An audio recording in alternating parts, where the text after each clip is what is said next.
The forgotten core of capitalism: time, effort, and the human meaning of ownership. In recent years, communism has re-emerged as an appealing alternative to capitalism. Its defenders argue that it is more humane, that it places people above profit and community above competition. Capitalism, in contrast, is often portrayed as cold, materialistic, and indifferent to human needs. But this opposition is misleading. Capitalism, when properly understood, does not prevent humane or moral behavior. It does not exclude compassion. Rather, it assumes freedom. The freedom to decide what something is worth, to negotiate, and to act with fairness. The true foundation of capitalism is not greed, but ownership. Ownership of what is one's own and the freedom to exchange it. At the heart of this ownership lies something we all possess equally: our time and our effort. Whether one sells a product or one's labor, what is truly being sold is time embodied in effort. Both communism and capitalism ultimately deal with the same substance: human labor. What makes capitalism humane is that it recognizes this labor as personal property, something each individual has the right to value and exchange freely. The philosopher John Locke, in two treatises of government, 1689, argued that all property begins with the body and labor of the individual. Every man has property, so he says, in his own person. This idea establishes the moral foundation of capitalism, that value arises from human effort applied over time. Every product we encounter contains within it a fragment of human life. A shoemaker does not simply sell a shoe. He sells the hours and attention that went into its making. In this way, the shoe is a vessel of time and effort, just as much part of the maker's life as an hour worked behind a counter. The same applies to employees. The only difference is that the employee sells his time and effort before producing their fruits, while the independent producer sells time already embodied in a finished product. In both cases, what is exchanged is human energy, effort congealed in time. As Karl Marx observed in the Economic and Philosophic Manuscripts of 1844, labor is, quote, the externalization of life activity, unquote. The act by which the individual's living energy takes form in the world. Recognizing this makes clear that capitalism is not inherently dehumanizing. It only becomes so when people forget that what they sell, whether labor or goods, originates in their own life and deserves to be valued accordingly. Capitalism, in its essence, is not about fixed prices or personal markets. It's about exchange, and exchange is human.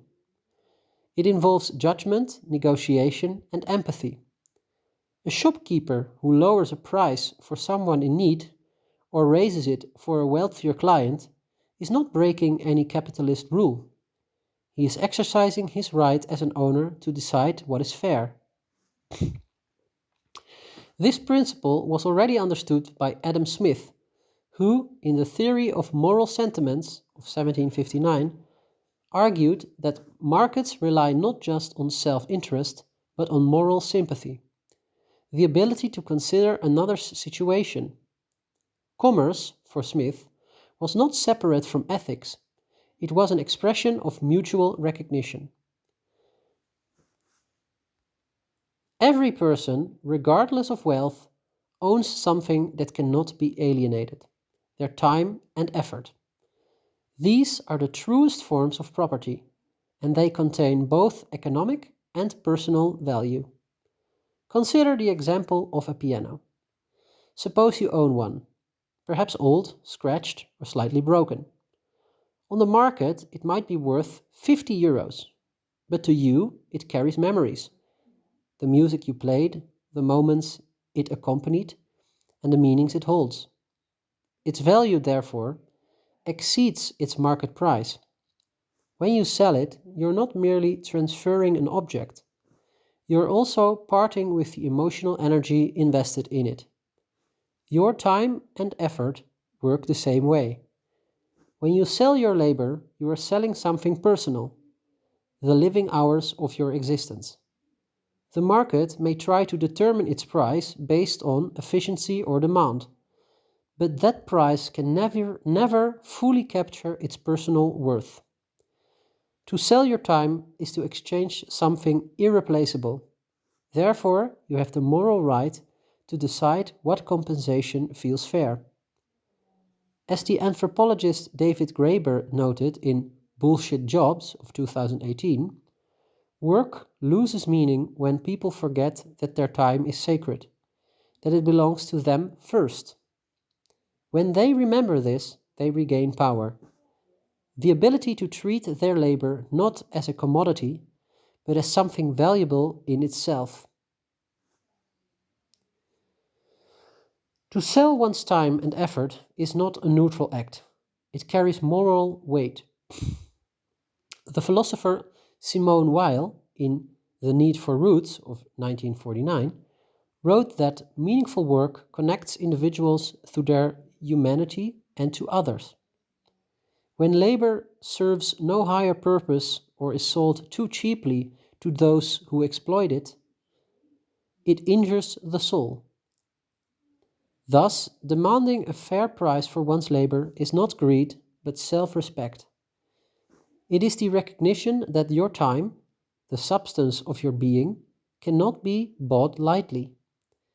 This act of valuation, of asserting the worth of one's time, restores the moral equilibrium between worker and employer. It reminds both sides that what is exchanged in capitalism is not mere service or goods, but fragments of life itself. When individuals understand this, capitalism ceases to be a contest of exploitation and becomes a negotiation between equals, between owners of different forms of time and effort. Capitalism does not exclude humanity. It depends on it. It is a system built on voluntary exchange, and its moral content depends entirely on the consciousness of those who participate. When people understand that their time and labor are their property, that these are the ultimate sources of value, they regain agency. They cease to be passive workers and become active economic subjects. Both Marx and Smith, despite their differences, recognize this truth. Marx warned that when workers are alienated from their labor, they lose their humanity. Smith saw sympathy as the moral foundation of trade. Both saw human labor as central to any moral economy. If capitalism today feels inhumane, it is not because it is founded on selfishness, but because we have ceased to see ourselves as owners. Reclaiming that ownership of time, of effort, and of moral judgment is the path towards a capitalism that is once again human. Conclusion. Communism promises humanity by abolishing ownership.